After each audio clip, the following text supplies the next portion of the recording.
हाय आशीष शर्मा और आज हम न्यूट्रिशन इन प्लांट्स पढ़ेंगे। सो बेसिकली अभी एक रिकैप ले लेते हैं जो अभी तक हमने पढ़ा है। तो अभी तक हम पढ़ चुके हैं कि food is essential for all living organisms. अब वो ऑर्गेनिज्म कितना बड़ा हो, जैसे कोई ह्यूमन हो या प्लांट्स हो या बैक्टीरिया हो, अमीबा, या छोटी से बड़ी चीज के लिए फूड एक बहुत इंपॉर्टेंट पार्ट प्ले करता है। इट इज एसेंशियल, उसके बिना वो एग्जिस्ट ही नहीं कर सकता ऑर्गेनिज्म। हमने और इससे पहले फूड को कुछ कैटेगरीज में डिवाइड किया था, which were carbohydrates, proteins, fats, vitamins and minerals. तो कार्बोहाइड्रेट्स तो बेसिक आपका एनर्जी एनर्जी मैक्रोन्यूट्रिएंट्स होता है। प्रोटीन आपका बॉडी बिल्डिंग न्यूट्रिएंट होता है जिससे आपका पूरा ग्रोथ होता है। फैट्स आपका एक्सप्लोसिव एनर्जी देता है। और विटामिन्स एंड मिनरल्स हमारे माइक्रो न्यूट्रिएंट्स होते हैं जो स्पेशल केसेस में यूज आते हैं। तो अब स्टार्ट करते हैं हम लोग। तो हम जो पढ़ने वाले हैं उसको हमने चार पार्ट्स में डिवाइड कर रखा है। पहला तो है मोड ऑफ न्यूट्रिशन। तो हम जब सोचते हैं कि प्लांट्स में मोड न्यूट्रिशन कैसे आता है तो हमारे दिमाग में एक ही चीज आती है, वह है कि सनलाइट यूज करके। बट अभी आपको बाद में पता लगेगा कि एक वही चीज नहीं होती, कुछ बहुत इंटरेस्टिंग वेज भी होते हैं जिससे प्लांट्स न्यूट्रिशन रिक्वायर करते हैं। उसके दूसरे पार्ट में हम फोटोसिंथेसिस की प्रोसेस पढ़ेंगे। थर्ड में हम वो अदर अदर मोड्स के बारे में पढ़ेंगे जिसके बारे में आपको बाद में पता लगेगा। और लास्टली हम फन फन एक्टिविटी करेंगे जिसमें आप लोग इंक्लूडेड होंगे। तो पहला mode of nutrition in plants. तो हमें बेसिकली पता है कि प्लांट्स न्यूट्रिशन कैसे लेते हैं। कि प्लांट्स होते हैं वो सनलाइट यूज करते हैं, कार्बन कार्बन डाइऑक्साइड लेते हैं और वाटर मिनरल्स लेके वो अपना फूड बनाते हैं। और इस फूड के साथ साथ ऑक्सीजन भी बनती है जो रिलीज करते हैं, जो हम ह्यूमंस यूज करते हैं। अब जो कार्बन डाइऑक्साइड होती है वो अपने वो लीव से लेते हैं, जो लीव्स या फिर कोई भी ग्रीन पार्ट होता है। और जो वाटर होता है वो रूट से लेते हैं। अब जो मिनरल्स होता है वो वाटर में जो मिक्स होते हैं उसी से वो रूट से ही चला जाता है। उसके बाद हमें ये पता है कि न्यूट्रिशन बहुत ज़्यादा इंपॉर्टेंट है। न्यूट्रिशन आपकी बॉडी अगर कुछ भी कर रही है, या आपके इस केस में प्लांट की बॉडी कुछ भी कर रही है, हर चीज़ न्यूट्रिशन की वजह से हो रही है।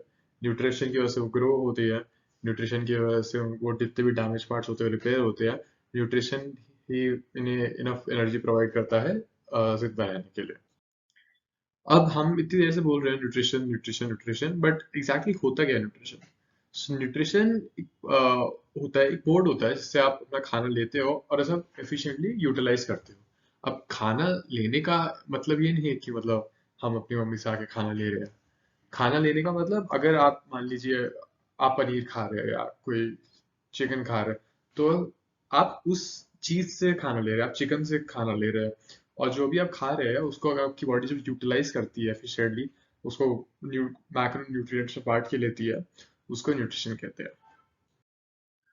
अब दो तरह के न्यूट्रिशन होते हैं, एक तो ऑटोट्रॉफिक और हेटरोट्रॉफिक। ये दोनों दो दो वर्ड से बने, ऑटोट्रॉफिक और हेटरोट्रॉफिक। अब ऑटो का मतलब होता है खुद से, और हेटेरो का मतलब होता है mixed. Autotrophic mode of nutrition exactly वो होता है जिसमें आप खुद से खाना बना रहे हो। अब ये फिर से वो नहीं है कि आपकी अगर आपके घर में आप खुद खाना बनाते हैं, आपकी मम्मी खाना बनाते हैं, तो वो खाना बनाना नहीं है। जब ये वो खाना बनाने की बात हो रही है जिसमें कोई दूसरा लिविंग ऑर्गेनिज्म इंक्लूडेड नहीं है। जैसा जो भी आप खाना खा रहे हो, आप या तो कोई प्लांट्स खा रहे हो, एनिमल्स खा रहे हैं, तो बेसिकली आप उनका न्यूट्रिशन अपने में ले रहे हो। ऑटोट्रॉफिक वो मोड ऑफ न्यूट्रिशन होता है जिसमें वो खुद से खाना बनाते हैं फ्रॉम द वेरी स्टार्ट। हर चीज उसमें बेसिक्स में रहती है, जैसे प्लांट्स में वो बस कार्बन डाइऑक्साइड, वाटर और मिनरल्स यूज करते हैं और अपना खाना बनाने के लिए। तो ऑटोट्रॉफिक का एग्जांपल प्लांट्स ही हो गए। और हेटरोट्रॉफिक का बेसिकली मोस्टली सारे सारे एनिमल्स, जैसे humans, bears, cats, dogs, basically हर कोई। दूसरा अब हम पार्ट आ रहा है जिसमें हम एग्जैक्टली पढ़ेंगे कि अभी हमने डिस्कस किया कि कैसे मतलब वो प्लांट्स खाना बनाते हैं। अभी हम डिस्कस करेंगे एग्जैक्टली कैसे बनाते हैं, उस प्रोसेस को क्या क्या कहते हैं। तो हमें ये पता है कि उस प्रोसेस को फोटोसिंथेसिस कहते हैं। अब फोटोसिंथेसिस भी दो ग्रीक वर्ड से बना है, फोटो और सिंथेसिस। फोटो का मतलब होता है लाइट और सिंथेसिस का मतलब होता है कुछ बनाना। तो इससे हमें ये पता लगता है, ये वर्ड इसलिए बना है क्योंकि प्लांट्स लाइट को यूज करके खाना बनाते हैं। तो वो एग्जैक्टली प्रोसेस क्या रहता है, लीव्स में आपका सनलाइट वो लेते हैं, सनलाइट लेते हैं, कार्बन डाइऑक्साइड भी लेते हैं और वाटर लेते हैं। अब इन सबको मिक्स करके वो ग्लूकोज और ऑक्सीजन बनाते हैं। ग्लूकोज एक तरह का कार्बोहाइड्रेट होता है। तो एक्चुअली काफी इंट्यूशन के हिसाब से हमें लगता होता है कि प्लांट्स का पर्पस होता है oxygen banana, but basically oxygen इनका एक बाय प्रोडक्ट होता है। वो पर्पस नहीं होता उनका ऑक्सीजन बनाने का, उनसे बन जाता है और तो उनको छोड़ना पड़ता है हवा में, क्योंकि वो स्टोर नहीं कर सकते अंदर। तो अब फोटोसिंथेसिस में अब वो लाइट कैप्चर करने के लिए एक एलिमेंट होता है, पिगमेंट होता है, उसको हम क्लोरोफिल कहते हैं। वो ग्रीन कलर होता है और इसी पिगमेंट की वजह से हमें प्लांट ग्रीन, मतलब प्लांट्स का कलर ग्रीन होता है, बस इसी पिगमेंट की वजह से। तो इसमें फन चीज क्या है कि नॉट ओनली कि लीव्स में अगर कोई भी किसी भी प्लांट का ग्रीन है, तो हमें उससे पता चल जाता है उसमें क्लोरोफिल है और वहां पे भी फोटोसिंथेसिस हो रही होगी। अब ये होता कैसे है, अभी तक हमने ये पढ़ लिया कि सॉइल में वाटर और मिनरल्स होते हैं। अब वाटर और मिनरल्स को रूट्स एब्जॉर्ब करते हैं और इनको ट्रांसपोर्ट करते हैं लीव्स पे। अब लीव्स पे होता है फोटोसिंथेसिस। और हमने ये भी पढ़ा था कि लीव्स कार्बन डाइऑक्साइड लेती है। अब कार्बन डाइऑक्साइड प्लेन सरफेस तो ले नहीं सकती, तो उनमें होते हैं छोटे छोटे छेद। उन पोर्स की वजह से ही वो कार्बन डाइऑक्साइड इनटेक कर पाते हैं और जो ऑक्सीजन बनता है फोटोसिंथेसिस की प्रोसेस में वो बाहर रिलीज कर पाते हैं। अब ये जो पोर्स होते हैं, अगर वो पूरे टाइम खुले रहेंगे तो वो तो फिर पूरे टाइम कार्बन डाइऑक्साइड अंदर आती रहेगी और ऑक्सीजन पूरे टाइम बाहर जाती रहेगी। तो इनको सराउंड करते हैं दो गार्ड सेल्स जो मेंटेन करते हैं कि ये कब खुलेंगे कब बंद होंगे, और इन गार्ड सेल्स को कहते हैं स्टोमेटा। अभी ये डिमॉन्स्ट्रेट किया गया एग्जैक्टली क्या होता है कि आपके ये जो बीन्स शेप्ड है, इनको कहते हैं स्टोमेटा, और ये बीच में आपके पोर्स होते हैं। पोर्स से आपका CO2 एंटर करता है और बाहर वाटर वेपर और ऑक्सीजन जाते हैं। अब जैसे यहाँ पे मेंशन्ड है कि plants on land have stomata on the under side of their leaves, but यहाँ पे एक चीज फनी चीज कि जो एक्वेटिक प्लांट्स होते हैं उनमें ये upper side of the leaves पे होता है। अब स्टोमेटा आर छोटे छोटे जो छेद होते हैं प्लांट टिश्यूज में, वो ओपन क्लोज होते रहते हैं और वो भी उसकी with the help of the guard cells. अब ये डिमॉन्स्ट्रेट किया गया है कि अगर हम लीव्स को काटेंगे तो हमें एग्जैक्टली क्या देखेगा, हमें एग्जैक्टली ये दिखेगा। हमें दिखेगा यहाँ पे गार्ड सेल्स हैं, यहाँ पे स्टोमेटा है, और ये क्लोरोफिल के पिगमेंट्स है। ये हेल्प करते हैं लाइट कैप्चर करने के लिए। ये डायग्राम ऑल्दो इतना इंपॉर्टेंट नहीं है, बट नीचे वाला डायग्राम बहुत इंपॉर्टेंट है। तो नीचे वाला डायग्राम हमें एग्जैक्ट बताता है कि ये स्टोमेटा ओपनिंग है, यहाँ छेद है जिससे अंदर बाहर जाते हैं हाँ कार्बन डाइऑक्साइड और ऑक्सीजन। और ये है उनके गार्ड गार्ड सेल्स, ये बीन्स शेप जो है, ये जब अगर ये कंट्रोल करते हैं कि कितना खुलेगा और कितना बंद होगा। तो अब हमने ये पढ़ा था कि न्यूट्रिएंट्स और वाटर ऊपर जाते हैं। अब वो कैसे आते हैं, तो आपके प्लांट्स में ना पाइप्स होती है बहुत सारी, ऐसे इंटरकनेक्टेड सा पाथवे होता है जिससे जो सब मतलब जो पूरे प्लांट फार्म कनेक्टेड होता है, रूट से स्टेम से ब्रांच से लीफ से हर जगह से कनेक्टेड होता है। तो उसी उसी की उसमें से ही उस वेसल से ही उस पाइप की वेसल से ही आपके न्यूट्रिएंट्स रूट से लीफ तक पहुंचते हैं। अब हमने क्लोरोफिल के बारे में सुना, हमने थोड़ा बहुत समझा भी उसका क्या यूज केस है। अब वो एग्जैक्टली exactly क्या कर सकता है, तो हमने पढ़ा था कि एक ग्रीन पिगमेंट होता है जो सनलाइट कैप्चर करता है, exactly energy of the sunlight capture करता है। और वो उसका पर्पस होता है कि आपका खाना सिंथेसाइज करना, आपका खाना बनाना कार्बन डाइऑक्साइड और पानी से। और उसका तीसरा यूज केस ये होता है कि आपका जब फोटोसिंथेसिस आपका होता ही प्रेजेंस ऑफ सनलाइट में, इसलिए आपने सुना होगा कि रात में फोटोसिंथेसिस नहीं होती बिकॉज तब सनलाइट नहीं है।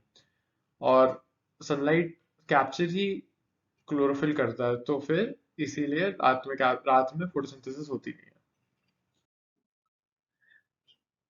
अब ये समझना थोड़ा जरूरी है। Sun is the ultimate source of energy for all living organism. अभी अगर तुम देखो तो तुम्हें लग रहा है कि प्लांट्स ही तो यूज करते हैं सनलाइट, हम तो यूज करते ही नहीं है। सही बात है, बट हम जो खाते हैं वो होते हैं प्लांट्स या दूसरे एनिमल्स। अब प्लांट्स को अगर प्लांट्स को खा रहे हैं तो बेसिकली हम उनका न्यूट्रिशन खा रहे हैं जो उनने स्टोर कर जो सनलाइट से बनाया है। तो इनडायरेक्टली हम भी उन्हीं पे डिपेंडेंट है। और अगर हम अब दूसरे एनिमल्स खा रहे हैं तो वो एनिमल्स भी किसी ना किसी अगर कैसे ना कैसे प्लांट्स खाते हैं। तो हम इनडायरेक्टली या डायरेक्टली हम भी डिपेंडेंट है सनलाइट के। अब ये एग्जैक्टली एक केमिकल रिएक्शन होता है जिसका इक्वेशन ऐसा कुछ होता है। आपका कार्बन डाइऑक्साइड होता है, उसमें हम पानी मिक्स करते हैं जिससे आपका ग्लूकोज और O2 बनता है। अब इसमें आपका क्लोरोफिल की जरूरत होती है। आपका क्लोरोफिल एग्जैक्टली पार्टिसिपेट नहीं करता इस रिएक्शन में, बट ये इंपॉर्टेंट होता है रिएक्शन होने के लिए। ये प्रोसेस होती है कि पूरी फोटोसिंथेसिस की। अब आप देखो जैसे ग्लूकोज होता है, ग्लूकोज हमने पढ़ा था कि कार्बोहाइड्रेट होता है। अब स्टार्च एक और तरह का कार्बोहाइड्रेट होता है जो जो ग्लूकोज से बनता है, और ये आपका स्टोर होता है आपके प्लांट में as a form of fruits.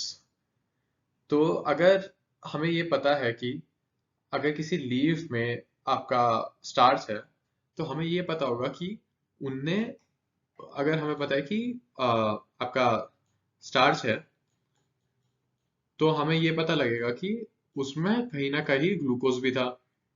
अगर स्टार्च है तो ग्लूकोज होगा, और अगर ग्लूकोज है तो हमें पता लगेगा कि उसमें फोटोसिंथेसिस प्रोसेस हुई है। और ये बहुत इंपॉर्टेंट है। अब फोटोसिंथेसिस प्रोसेस में एग्जैक्टली क्या होता है कि आपका कार्बोहाइड्रेट बनता है जहाँ ग्लूकोज बनता है। ग्लूकोज आपका कार्बन हाइड्रोजन ऑक्सीजन से बना होता है। अब ये ग्लूकोज इंपॉर्टेंट क्यों है? ग्लूकोज ही है जो प्लांट्स में उसकी पूरी फंक्शनिंग को सपोर्ट करता है। वही है जो ग्लूकोज ही है जो आपके बाकी न्यूट्रिएंट जैसे प्रोटीन्स और फैट्स बनाता है। अब प्रोटीन नाइट्रोजियस सब्सटेंसेस होते हैं। अभी हमने ये समझा कि उसमें कार्बोहाइड्रेट्स में कार्बन होता है, हाइड्रोजन होता है, ऑक्सीजन होता है। हमने अभी तक ये तो पता ही नहीं कि प्लांट में नाइट्रोजन कैसे आता है। तो सॉइल में जो रूट्स प्लांट के रूट्स पे बैक्टीरियास होते हैं जो आपके एटमॉस्फेयर में जितनी नाइट्रोजन है गैस है उसको दूसरे सब्सटेंस में कन्वर्ट करते हैं जो आपका यूज हो सकता है प्लांट से। तो और ये एज अ मिनरल, तो हमने जब पढ़ा था कि फंक्शनिंग के लिए प्लांट की फंक्शनिंग के लिए वाटर और मिनरल्स रिक्वायर्ड होते हैं। तो हम इसी ऐसे में ही मिनरल्स के बारे में बात कर रहे थे। हमें पता है कि जैसे बेसिक यूनिट ऑफ लाइफ जो होता है आपके हमारे सेल्स होते हैं।